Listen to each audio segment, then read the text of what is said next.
Afternoon. It's good to have you with us. We do this every Sunday on a need-to-know basis because you are designated as someone who does need to know.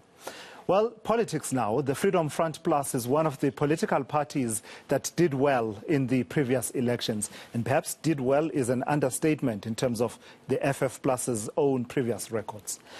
Formed in 1994 by Constand Viljoen, the party is currently led by Pieter Groenewald. The Freedom Front Plus is firmly opposed to the expropriation of land without compensation and believes land reform projects, slow down, Thulasizwe.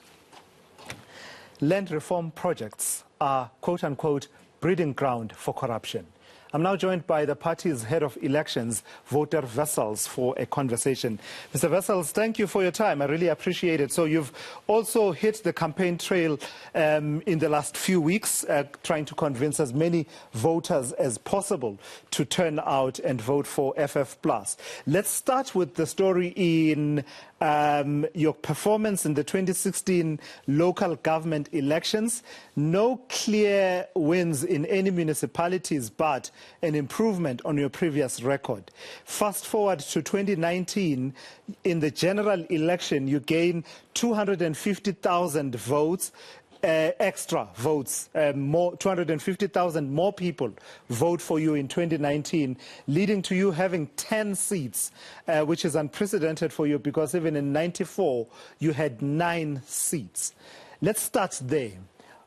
Do you believe yourselves to be a party that has the wind on its sails and a growing political party going into November the 1st? Thank you so much, and thank you for having me. We do believe that we are the growing alternative. We believe that more and more voters out there do have faith in us because we do have a steadfast policy and we do have real solutions to the problems facing South Africa. And that is why we grew in each election since 1999. And as you've pointed out, significantly so in 2016 and even more so in 2019. So what have you done between 2019 and 2021 to ensure that you continue on that trajectory of growth? I see that, in some of the reporting, for instance, on Daily Maverick, they record that you now actually have more council seats than you had at the conclusion of the elections in 2016, for example, which means that you've been doing well in the by-elections that have been held. Yes, there's been several by-elections, as you know, since 2019 after the national elections.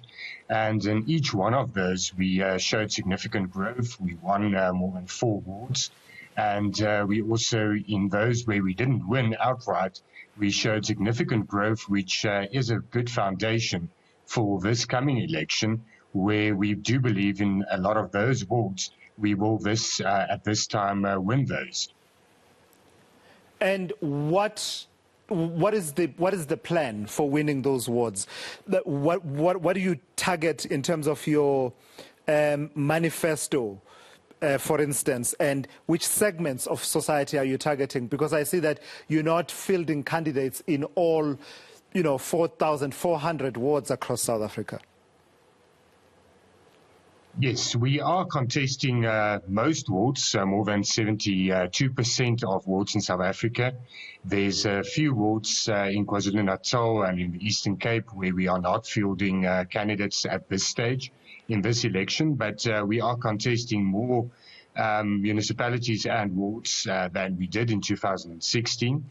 So we are doing better in that regard. We are the 4th largest party if you regard and if you compare the number of wards contested in this election.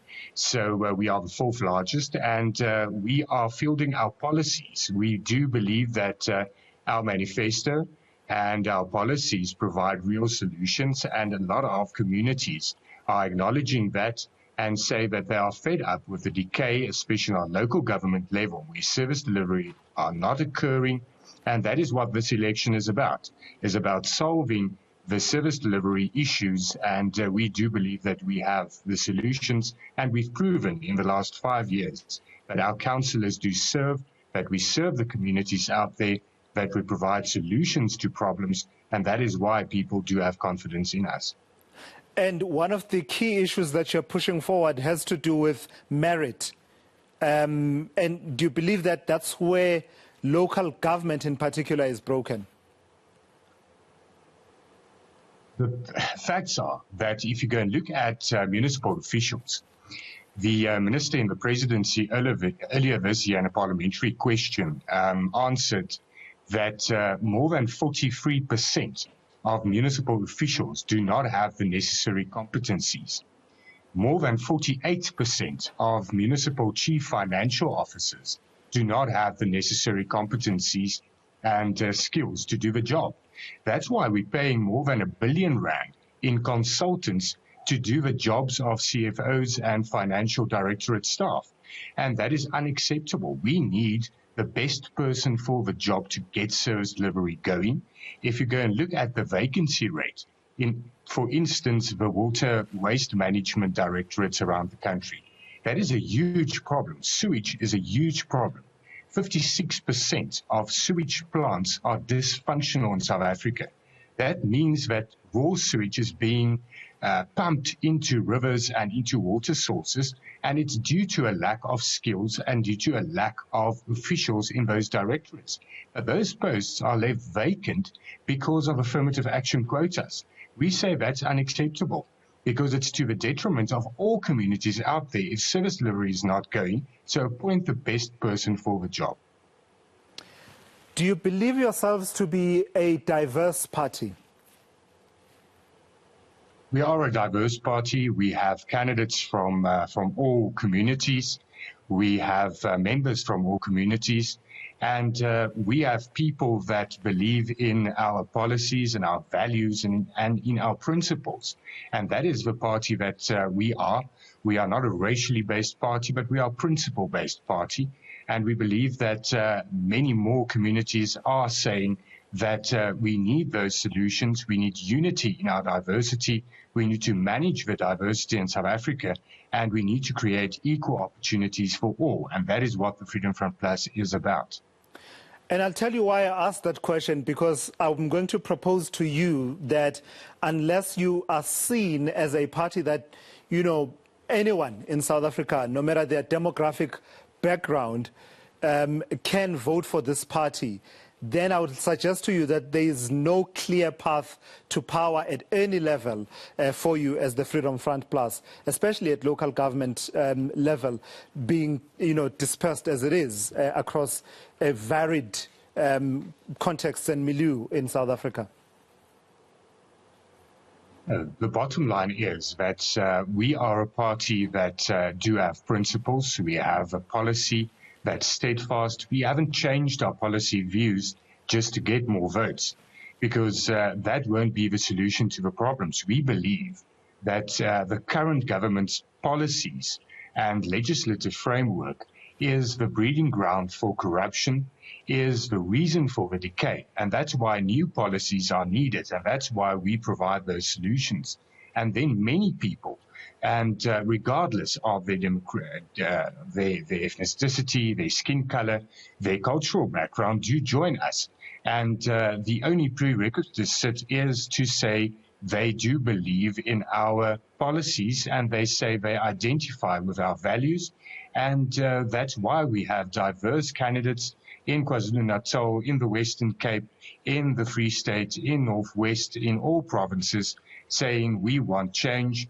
But we don't only want change, we want improvement, and we believe that these policies and the manifesto of the Freedom Front Plus does provide those that needed improvement. So without us doing a box-ticking exercise and a head count, if someone were to ask you that there is this perception that you are a party that represents a particular demographic in South Africa, white Afrikaner interests, because you and I know that, you know, that's the perception, and I believe it's a perception you would want to change. If someone were to say, well, if you are not a party that represents the interests of white Afrikaner South Africans almost exclusively. How many black candidates do you have, for example? You know, it's very difficult because I really do believe we should move past just skin color. We don't have a quota system in the Freedom Front Plus. We believe that the best candidate must be appointed regardless of skin color. But if we want to go into that really senseless percentages, then, for instance, in the Western Cape, we have 65% of our I'm not going to go into all the percentages of all the provinces, but there's a significant amount of candidates that's not white. I'm sorry, yes. Mr. Wessels, I've got to interrupt you. You are making a very important point, and as these things would happen in South Africa in our digital connections, that's where it chose to break. You are saying in the Western Cape you have 60, and then that's where we lost you. So if you could pick up from there. Sorry about that. Free State signal is not always very good. 65% of our candidates in the Western Cape is not white, but we do not have a quota system. So we don't go and look at, getting candidates and focusing on skin color. We really do focus on communities and focus on getting the best candidates out there to provide the best service and serve the interests of the communities and the electorate out there. And that is what is the most important part. Okay, Mr. Wessels, let's take a quick break. I'll come back and we'll get into some of the policies that we've been skirting around, I've been skirting around to sort of create a sense of a build-up to us getting into the heart of things. I don't believe that you've been skirting around them. You're very clear on those policies. So I'll take you up on those policies, including policies around affirmative action and broad-based black economic empowerment. That's Wouter Wessels there from the Freedom Front Plus, and we are talking ahead of the November the 1st election. Do stay with us.